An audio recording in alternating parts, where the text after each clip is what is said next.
More so come takes invest. We talk about investing, finance, and professional development for today's items only. The investment I'm going to talk today will be Ethereum ETH.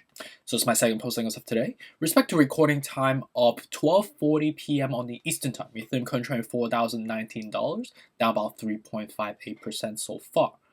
Earlier today, we saw a slight crash below the 4,000 mark, right? And we immediately got bought up as we hit the $3,963 mark. It seems like it's still currently, hovering and sustained by the public investors. But this is definitely one of those, early warning signs, knowing the fact that we did break it. And the sustainability that we're currently, seeing in the supply and demand imbalance right now is mainly driven by public investors. So we are giving more favorability to the whales to subsequently drop us if they are incentivized to do so. So definitely not a good sign.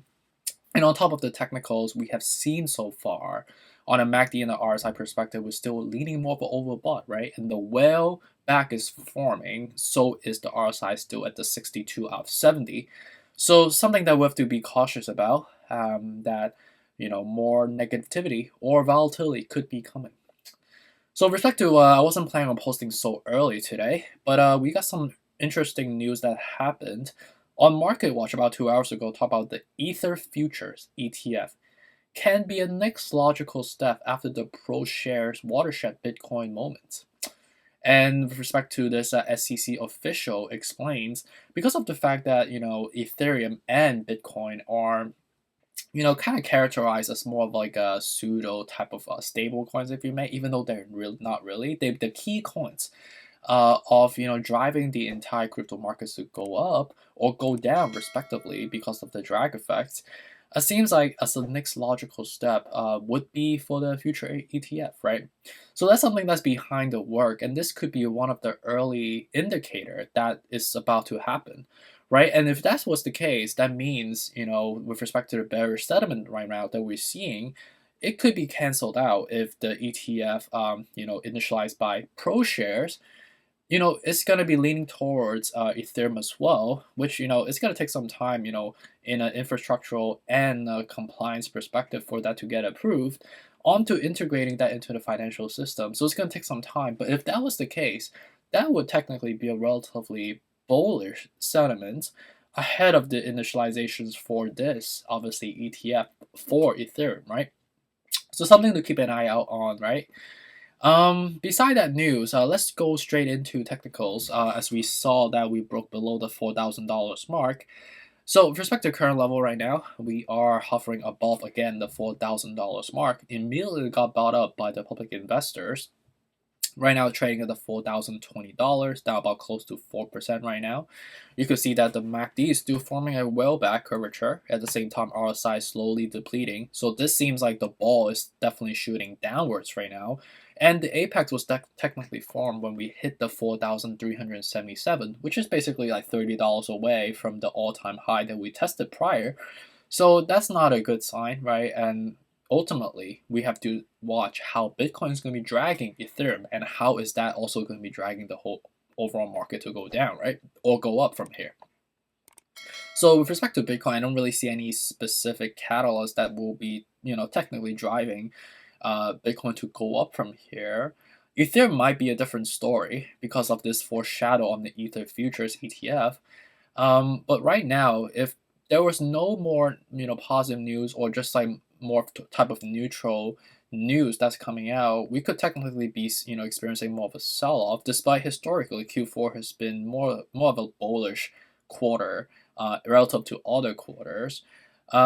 So right now, I think in a more risk-averse perspective, it's still to wait until the RSI to deplete back to normal, and for the MACD to cross down to form a depth cross, firstly, which we saw that Bitcoin has already done so. So I think Ethereum could be following. So, and then as we get there, we will subsequently recuperate and come back up. And I think ideally coming back to the 3843 and then 3472, if we break that, subsequent level, would be very logical, right? And ideally for me, I think as we deplete all the way to the below 35, 3150 is very logical. So respect to Bitcoin right now is still selling off. As you can see, we have a depth cross right now.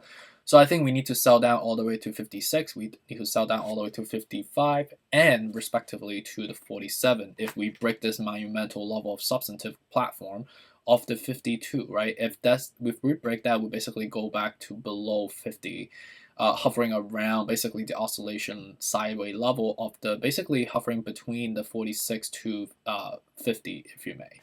So that's something to watch out for, but Bitcoin is still going to be enduring some more sell-off, and we will have to watch our size scale as we deplete, hopefully to below 35, and that would technically be a good dip for us to buy in. Dogecoin right now is still surging 1.9% because Shiba Inu is surging to 26.22% at the moment. We are still leaning more of upper echelons of overbought, so I think we got there quickly today at the 27, but subsequently sell back down. So ideally, buy at the 21 and 20 would be much better level.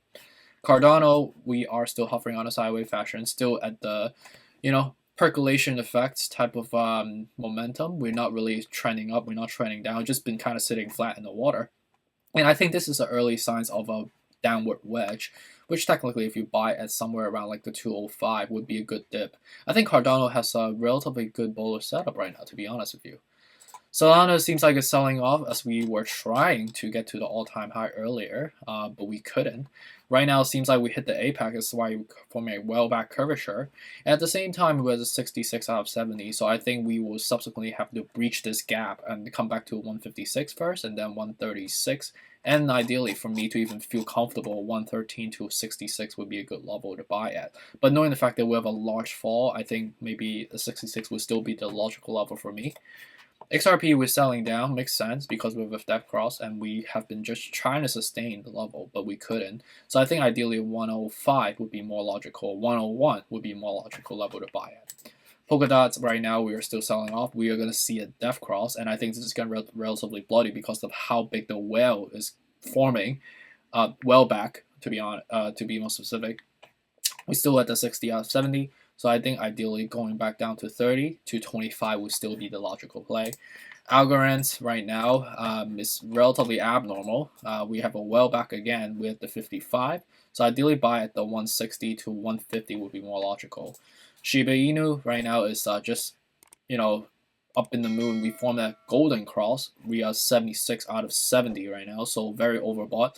We were at one point about the 82, which makes sense as we got there. We're right above air, right above Earth. So we were in space technically as we got to the 45 and immediately come back down. So we have to see if there's if there's no signal of reversing yet, so it's still bullish and makes sense because the golden cross just formed.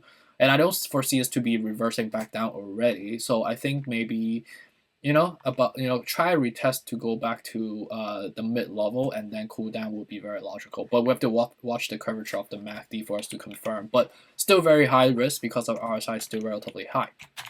So respect to risk management levels, this is a quick update. It's not like the typical long one that I do on the news because it's just one news that kind of peaked up and I want to just capture that, keep you guys updated. That this is something that's in the book, right? That's we have to keep in tabs for us to formulate that execution strategy, right? And seems like there are a lot of funky things that's going on right now. Breaking below 40K, 4,000. Also, Shiba Inu seems like it's surging. A lot of well manipulation. So there might be some foreshadow that the altcoin market might be in for some volatility coming. We saw that Bitcoin leading effort last week, so we might see altcoin leading effort this week. So something to watch out for, something to mentally prepare yourself for, I guess. So watch out for these dollar cost average levels in risk management perspective. Again, these are my level as we deplete back to the 35 below on our RSI scale, and as we form preliminary golden cross for these respective levels, right? And hopefully this is helpful. This is my level again, not for everybody. I'm just gonna be chilling on a sideways fashion, waiting for a logical dip for us to incur more risk going forward. Right now the risk is high, so I don't think it makes sense for me to do anything yet, right? Ultimately, we are looking for the long-term gains, not that short-term volatility, because even though if you get lucky, it's still not the logical play for you to make consistent money going forward. So hopefully that's helpful. So feel free to give me a shout if you have any questions, and stay tuned for us to come up. Take care. Bye.